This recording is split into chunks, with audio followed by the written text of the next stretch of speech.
নমস্কার বন্ধুরা, welcome to your channel Jayashree blogs. সমস্ত বন্ধুদেরকে আজকে পঞ্চমীর প্রীতি ও শুভেচ্ছা আমার তরফ থেকে রইল। আজকে আমি সমস্ত বন্ধুদের জন্য একটি নতুন মিষ্টির রেসিপি নিয়ে আসলাম। এই মিষ্টির রেসিপি প্রচণ্ড পরিমাণে প্রোটিন এবং ভিটামিনস মিনারেলসে যুক্ত, তার সঙ্গে এটি খুব হেলদি। তাহলে চলে আসুন দেখি কিভাবে এই মিষ্টি তৈরি করলাম। এই মিষ্টি তৈরি করবার জন্য সবথেকে প্রথমে 1 কাপ বাদাম ভাজা, 1 কাপ ছোলা ভাজা, 1 কাপ আলমন্ড, 1 কাপ কাজু, 1 কাপ চিনি এবং গুঁড়ো পাউডার দুধ 1 কাপ নিয়েছি। এছাড়া 10 থেকে 12টা এলাচ স্যাফরন দুধে ভিজিয়ে রেখেছি আর 1 থেকে 1.5 চামচ ঘি নিয়েছি। চলে আসুন কিভাবে তৈরি করেছি। সবথেকে প্রথমে মিক্সি জারের মধ্যে এক এক করে ছোলা, বাদাম, কাজু এবং এলাচ মিশিয়ে ভালো করে গুঁড়ো করে নেব। এই রকমভাবে সেম প্রসেসেই আলমন্ড এবং চিনিকেও গুঁড়ো করে নেব। তারপরে এই সমস্ত জিনিসগুলো একটা চালনির মাধ্যমে ভালো করে চেলে নেব।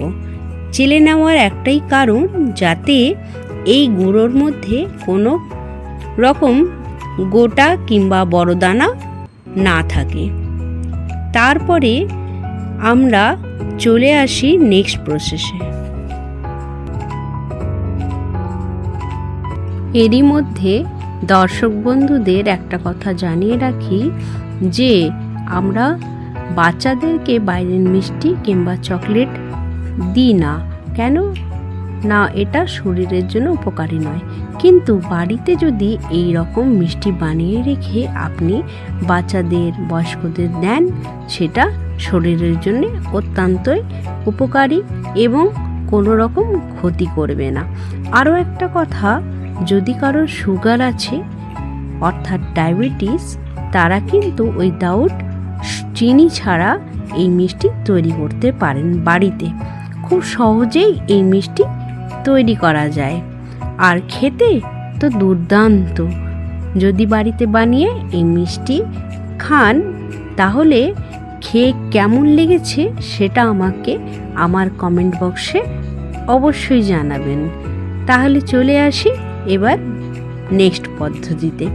এই প্রসেসের মধ্যে আমরা যে গুঁড়ো করে চেলে নিয়ে যে পাউডারটা রেখেছি, তার সঙ্গে এক এক করে চিনির পাউডার অর্থাৎ সুগার পাউডার, মিল্ক পাউডার সমস্ত কিছু মিশিয়ে দেব। এরপরে এর মধ্যে 1 থেকে 1.5 চামচ ঘি এবং দুধে ভিজিয়ে রাখা স্যাফরন এই মিক্সচারের মধ্যে অ্যাড করে দেব। এরপরে আমরা একটু দুধ রেখেছিলাম, কেন কি আমরা এই মিক্সচার মাখার সময় জলের প্রয়োগ করব না। তাই 1 চামচ করে দুধ অ্যাড করে করে ধীরে ধীরে যেমন বাড়িতে আটা মাখি, ঠিক সেম প্রসেসে এই মিক্সচারটিকে মাখতে হবে। কিন্তু এর মধ্যে জলের প্রয়োগ করবেন না আর মাখার সময় অবশ্যই অল্প অল্প দুধ দিয়ে মাখবেন। একসঙ্গে অনেক বেশি দুধ দেবেন না, কারণ একটু পরেই এই বাদাম থেকে তেল ছাড়বে আর চিনি ধীরে ধীরে গলতে শুরু করবে। তাই এই মিশ্রণটি অল্প দুধেই 1 থেকে 2 চামচ কিংবা প্রয়োজন অনুসারে আরও 2-3 চামচ দুধ আপনি অ্যাড করতে পারেন। ধীরে ধীরে সেটা মাখার উপরেই নির্ভর করবে এবং একটু শক্ত করে মাখবেন। তাহলেই দেখতে পারবেন কত সুন্দর এই ডোটি তৈরি হয়ে যাবে এবং বিভিন্ন শেপের মিষ্টি আপনি এর থেকে তৈরি করে নিতে পারবেন, তাও খুব সহজ পদ্ধতিতে এবং সহজভাবে। আর এটি খেতেও দুর্দান্ত হয়, এর পুষ্টিগুণও অনেক অনেক বেশি। তাহলে দর্শক বন্ধুরা দেখতে পাচ্ছেন আমার ডোটি মাখা রেডি হয়ে গেছে। চলুন এবার আমি একটা একটা করে মিষ্টি এই ডো থেকে তৈরি করে নিই। আর দেখতে পাচ্ছেন হাতে কত তেল বেরিয়েছে। এই তেল কিন্তু এই মিক্সচারের থেকেই বেরিয়েছে, আমি উপর থেকে অ্যাড করিনি।